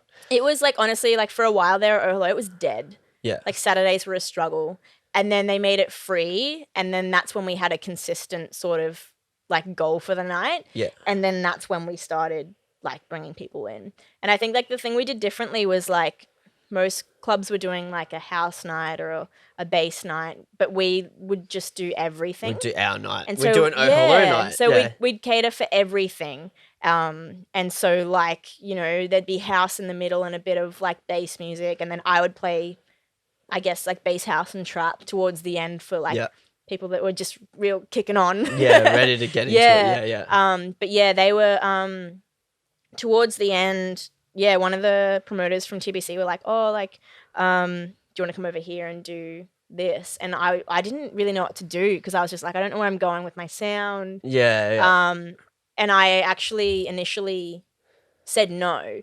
Yeah. But I'd already said yes to play an event night there, which was Motez, but I was on the close, so I wasn't worried about, like, I was just going to play like a cool, like heavy house type set. Yeah. And that was cool. And they were like, would you like to do like a regular Saturday? And I was just like, oh, like, I don't know if I'm sort of your vibe. And then I was just like, and I like recommended Pat, because he was like that vibe. I was like, I recommended him. Yeah. You should hit up my friend. And they did. But then I just ended up there anyway. Yeah. Because like, but then you go when he plays and you go see what he plays and how it yeah. works. Like, because that's it. Once you know the vibe of a club and like what works and what doesn't. Yeah. You only need to go in, I reckon, like 2 or 3 weekends and see. Yeah. You don't really need to see. I feel like at most clubs you don't need to see the close. Yeah. And you probably don't even really need to see the headline set. Yeah. You just sort of need to see like the open and the warm up. Yeah. And like a couple of times and then go, all right, now I see what, Yeah. you know, because it's easy to headline like anywhere really. Yeah. If you know the vibe, and then it's easy to close as well. Yeah. I find anyway. Well, like I sort of like did Oh Hello, and I was just like, just a bit heartbroken. Like nothing's going to feel like Oh Hello did. Nothing but will, then, yeah. And then I went to TBC, and then I realized all of the bartenders that didn't work at Oh Hello anymore worked at TBC, and all of the security guards now work at TBC. So it's just a new Oh Hello. Yeah, I was Oh just Hello like, 2.0. I was just like, everyone's kind of here. Like all the powers are still here. Yeah. We've just sort of changed like venues. Yeah. But then there was new people as well that have been there for ages. Yeah. So yeah, I ended up like getting into it, and like, yeah, it was still awesome. Like, See, it's the community thing. It is. It's No, not and even like, literally, like, that's what makes a club. Yeah, it does. I know? genuinely Yeah. like believe that's what makes a club, is the community. Yeah. Yeah, but you just have to foster everything to build that community, you know, like you think about Sub Rosa or Capulet, it's like the sound system, the DJs and everything, Yeah. the international aspect of all Yeah. the internationals that go there Yeah. creates this community of like, it's a different vibe Yeah. to other venues, Yeah. you know, and then you go to Oh Hello and it's Yeah. got, you know, that different vibe again, different Yeah. DJs, like you said, you play all Yeah. different sort of vibes throughout the night, like, Yeah. and that's the community that loves that is why that, you know, Yeah. succeeds. I think if you can like build a club where people want to be there regardless of the music that's playing. Doesn't matter who's playing. Yeah. You know it's then, going to be a vibe. If you can because build they're that, gonna, you can be successful. Like, Yeah. yeah. So me and Lucy are going to start a club at the end of this when this starts. Come join the community. If anyone wants to be angel investors and have money to buy a club. Yeah, we'll need that. Yeah, we'll need that. But we'll sort out all the front end. Yeah, cool. So what are you thinking when you come back? Is there going to be any venues that you're speaking to or anything that you're hopeful? Because obviously TBC's closed. Gone, yeah. As Well, I've well, still so got it's- like still resident at the Met, so like interested to see what they're gonna do when everything sort of opens back up. I mean, who knows what's going to happen? I Like, know, there may not that's- be hardly yeah. any. Like, I don't know how those big clubs can I survive. I was thinking about that the other day. Such little numbers, Yeah. like to open the Met, you have to have a lot of people in there. Like you can't just open it and like have like a couple hundred. It's got to be like you got to have over 1,000 to make it like actually worth it. Yeah, for them to Otherwise open. you're just losing money. Yeah, so it's going to be interesting. The world's going to be so different, I think. Yeah, I'm not too like stressed about it. I'm more just like... Well, you've got a job as well, like I do as well. Yeah, so it's exactly. Like, it's not like I'm not going to be needing money if anything happens. So it's... well, like the goal, like I wouldn't be working full time unless I had to. I'm just sort of like, I did Europe twice with little to no savings. So I'm sort of did you get an overseas? Yeah. Where did you play? What did you do? Snowbombing in Austria. Oh, how was that? It was awesome. So I feel like so many people try and pick the snowbombing one because it's like snow over in like, Austria and stuff. Yeah. Well, like they were just like, they just kind of told me, "Oh, you're going to Austria." I was like, "Oh, cool." Oh, okay, yeah. You don't really get to choose. No, because it's like I guess it's like they got to choose someone who suits the vibe. Yeah. Like they're not gonna. Yeah, and it was like actually Mark called me and was like, "Oh, really sorry, the festival pulled out, so you won't actually be getting like a trip." And I was just like, "Oh, like that's okay, like that's okay." And then you're gonna feel like, and then he's just like, "I'm kidding. You're going to Austria." And I was like, "Oh, cool." Yeah, cool. Yeah, haha, funny. Good joke, bro. Yeah. And like your heart's just like it's been ripped out and then put back in. Like, but nah, that was sick. It was actually really funny because like I got there and I went and tracked down like the artist liaison office. And I was just like, oh, my set's here on this day. Like, just like, how do I get there? Blah, blah, blah. And like, I don't know, snowbombing is just wild. It's literally stages scattered amongst a ski slope. Yeah. So like, they were just like, oh yeah, cool. You got your skis with you. And I'm just like, I'm from Australia. I don't have skis. I was like, I don't have any skis, but we're thinking of renting some. So, and they're like, oh, we can probably arrange something for you. And I'm like, okay. And I just would have gone there and go, give me everything I need right now because I've got nothing. I've just come from Australia. I won YourShot. I've got nothing on me. What do I need? Skis? Snowshoes? What are they? Literally. It was just like, can I have a jacket? Have you got a snowbombing jacket I can have? They were like, meet us back here tomorrow at this time and then we'll arrange a shuttle for you. And the shuttle like took us to the ski lifts. We went up this ski lift and then they were like, oh, you'll have to, do you have skis with you? Like, I'm like, no. Cool. Are you okay to just walk down this ski slope? We're just like, oh, okay, I guess. You're like, I guess so. I don't have skis. Just had like boots on, walked down in the snow. And then we get to the bottom and then they're like, oh, okay, jump on this snowmobile. Like, it's like a jet ski for snow. Yeah. And then they took us up to the top of this other section.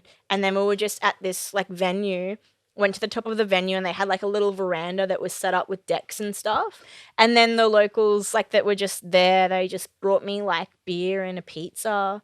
And like, it was like 2 p.m. in the afternoon. And it was like, the vibe there was so cool. Like, it's not like freezing where, like, it's obviously snow. Yeah, but it's not it's like, colder than it is in Brisbane ever. No, but like people are skiing in their t-shirts. Like, it's still like a nice like temperature if you're being active. They're freaks. And so yeah, it was just like a cool like 2 p.m. I played like a disco-y housey kind of set. Yeah, cool. And yeah, they just brought me some beer and pizza. It was a good time. I loved it. Heaps fun. Yeah. yeah. Just to go over and be able to play at that, like, it doesn't matter where it is and experience it. I want to go again, like, just as a punter. Like, it was such a cool vibe there. This time you'll actually organise skis, though. No, we did hire skis. It was pretty cool. Yeah. So you actually went skiing? Yeah, I've skied before. Like, I've done, like in high school, like a ski trip. And cool, I've done New Zealand. But yeah, I love skiing, so it was good. I definitely want to do it again as a patron, so you can just like let loose and like. Actually, I remember there was a this random cabin that we could hear. Like, didn't actually really see much of it, but it was like a drum and bass like venue in the middle of the ski slope. It was like just so loose, like it's just wild. Yeah, just sort of like all spread out amongst the whole sort of ski slopes. An awesome festival idea. So yeah. Everyone get over to snowbombing. Yeah. Yeah, I know a few people who have played there and who have gone over like to that, outside of YourShot, and it's like, yeah, definitely you see all the footage in it of them getting around. It's like, Yeah. I hate the cold, so for me, it's like, oh man, I'd have to be wearing so many layers, but It's not too it cold. looks awesome. If you're dancing, it's fine. yeah, Yeah. well, you just have to dance heaps. then. Exactly. Cool. So where can we find you, LJ? Where can we find you online? Where can we find your socials and all that kind of stuff? What do we look for? I'm pretty much everywhere. Facebook, Instagram, and Twitter is just at Eljae Music. How do we spell it, just for anyone out there? Eljae, which is my initials. How did you? Okay, that's what I was gonna say. How did you come up with that? So it's literally just my initials, but like spelt out. L So and J. Oh, so LJ. Lucy Joachim, Okay, yeah. yeah, okay. I was like, how's this? There's way too many letters in there, but yeah. Yeah. So yeah, that's how I came up with that. And did you come up with that in YourShot then? Or Yeah, no? they were just like, you guys all got to come up with a name, and I panicked, and I was just like, this will do. Everyone panics when they come up with Yeah. the name, but I feel like you probably came up with a really cool one. So many people are like, I've changed it now because Yeah, it was some shit. people are like, oh, like you should do a rebrand, and I was just like, Why? nah. Yeah, I know. Oh, why? Like, nah. You make your own name cool. Yeah. Yeah. And then I'm on, I think SoundCloud is LJ DJ because the other one was taken. LJ DJ. Yeah. LJ DJ. At least it Yeah. rhymes or whatever. Yeah. Yeah, cool. All right. Well, everyone go out there and check out LJ's music. Go check out that track. Yeah. She's going to have some more tracks soon that are Yes, newer. I yes? will, yeah. You going to put some stuff out? Yeah, cool. for sure. And have you got many mixes up there or anything? Yeah, there's quite a few, like 3 or 4 mixes up Yeah, there. cool. The original YourShot one is up there as well. I think I need to listen to that one Yeah. because I want to know what you're like. Well, because yeah, obviously you win, and it's like, Yeah, well, I yeah. probably should listen to what you did. It's to got win it's got that, a decent few listens on that one at this point. Yeah. Yeah, cool. Yeah. Yeah, awesome. Well, thanks for coming in. Yeah, too easy. Thanks for bringing your home beer. Home Well, beer. you finished yours. I brew. didn't enjoy it. I as finished much. it. I finished it. But yeah, thanks for coming Yeah, in. thanks for and, having me. Yeah, hopefully we'll get to catch up in a club or a venue soon. Yeah. Yeah. Sounds sweet. good. All right, awesome. Cheers, guys.